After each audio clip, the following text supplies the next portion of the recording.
پہ جاری کرے، اپنے ایمان کی آبیاری کرے، دل پہ اللہ کا خوف طاری کرے۔ سوال یہ ہے کہ رسول اللہ صلی اللہ علیہ وسلم نے فرمایا کہ میری امت میں شرک لوٹ کر نہیں آئے گا، لہذا اب کوئی مسلمان مشرک نہیں۔ یہ بات، یہ حدیث ایسے نہیں ہے۔ حدیث یوں ہے کہ رسول اللہ صلی اللہ علیہ وسلم نے ساتھیوں کو کہا کہ مجھے یہ امید نہیں کہ تم لوگ مشرک ہو جاؤ گے، تو جو سامنے موجود تھے ان کے بارے میں کہا، یہ تزکیہ ہے صحابہ کرام کا کہ وہ لوگ مشرک نہیں ہوں گے۔ مجھے اس بات کا ڈر نہیں کہ تم مشرک ہو جاؤ گے، مجھے اس بات کا ڈر ہے کہ تم دنیا میں پڑ جاؤ گے اور دنیا میں منافست کرو گے، ایک دوسرے کا مقابلہ کرو گے، جیسے پہلی قومیں کرتی رہیں، اور تم بھی ایسے ہلاک ہو جاؤ جیسے وہ ہلاک ہو گئی۔ مجھے اس بات کا ڈر ہے۔ تو یہ قطعاً نہیں فرمایا آپ نے کہ میری امت جو ہے وہ بری ہو گئی ہے، اب شرک سے کوئی شرک نہیں آ سکتا، بلکہ بارہا قرآن حکیم نے جتنی آیات نازل کی ہیں وہ کن کے لیے ہیں اگر یہ امت میں شرک نہیں آ سکتا تو۔ اور دوسری بات یہ ہے کہ کتاب و سنت بہت مضبوط دلیل ہے، لیکن یہ جو دنیا ہے، یہ جو کھلی کتاب ہے، جو میں آپ کو دیکھ رہا ہوں، آپ مجھے دیکھ رہے ہیں، یا یہ جو دن چڑھتا ہے، سورج چڑھتا ہے، اب کوئی کہے کہ قرآن کہتا ہے سورج نہیں چڑھتا اور سورج چڑھا ہوا ہو تو آپ کیا سمجھو گے؟ جو دنیا کی حقیقت ہے یہ بھی تو ایک دلیل ہے نا۔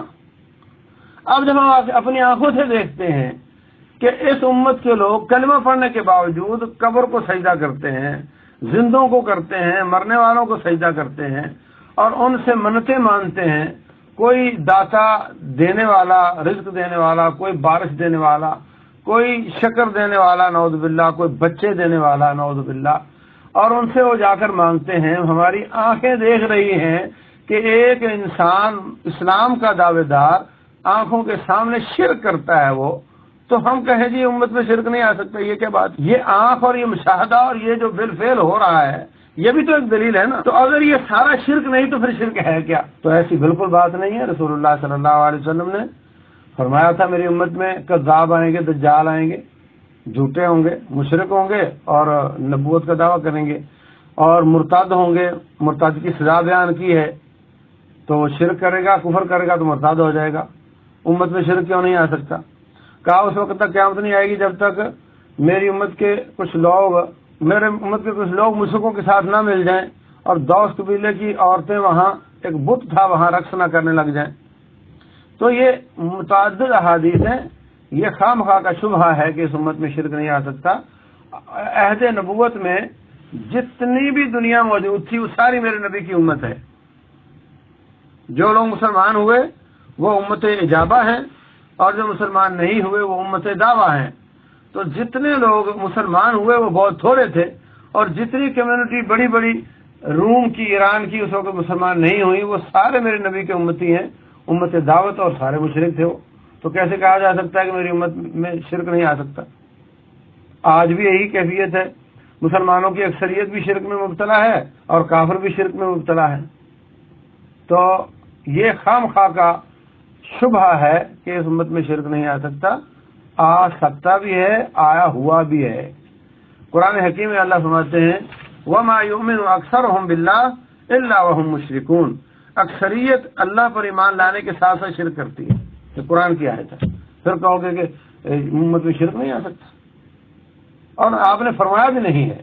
آپ نے تو مخاطب لوگوں کو کہا کہ تمہارے بارے میں مجھے نہیں کہ تم مشرک ہو جاؤ گے، مجھے تمہارے بارے میں یہ ڈر ہے کہ تم دنیا دار ہو جاؤ گے۔ تو اس لیے یہ خام خواہ کا شبہ ہے، شرک سے بچنا چاہیے، اور شرک اس امت میں بہت زیادہ ہے، اور تمام مسائل اور برائیوں اور پریشانیوں اور ہر قسم کی جو ٹینشن ہے اس وقت، اس کی بنیادی شرک ہے۔ اگر ہم شرک چھوڑ کر اللہ کا حق ادا کریں توحید کا، رب ذوالجلال ہمارے تمام مسائل حل کر دیں۔ سعودیہ کے علاقہ میں شرک بے شمار تھا، صحابہ کرام کی قبروں کو پوجا جاتا تھا۔ انہوں نے آ کر کے جب حکومت قائم کی ہے تو یہی کام کیا ہے کہ شرک کو ختم کیا ہے، تو اللہ تعالیٰ نے ان کو اتنا مال دیا ہے کہ ان کی زمین سے سونا، پیٹرولیم نکل رہا ہے۔ کوئی ان کے پاس انڈسٹری نہیں تھی، کوئی ٹیکنالوجی نہیں تھی، وہ بدو لوگ تھے، اور فقیر تھے، یہاں آ کر کے اس علاقے میں بھی وہ لوگ آتے مسجد مدارس بنانے کے لیے، یہاں سے چندہ جاتا تھا۔ تو جب انہوں نے اللہ تعالیٰ کا حق ادا کیا، اللہ تعالیٰ نے ان کے سارے حقوق پورے کر دیے، اور آج پوری دنیا میں اتنا امن نہیں جتنا وہاں پر ہے، اور اتنا رزق پوری دنیا میں نہیں جتنا اللہ تعالیٰ نے وہاں رکھا ہے، اتنا سکون وہاں ہے اللہ تعالیٰ نے رکھا۔ تو اللہ کا حق اگر ادا کیا جائے تو اللہ تعالیٰ بندوں کے حقوق سب کے خود ہی ادا کر دیتا ہے۔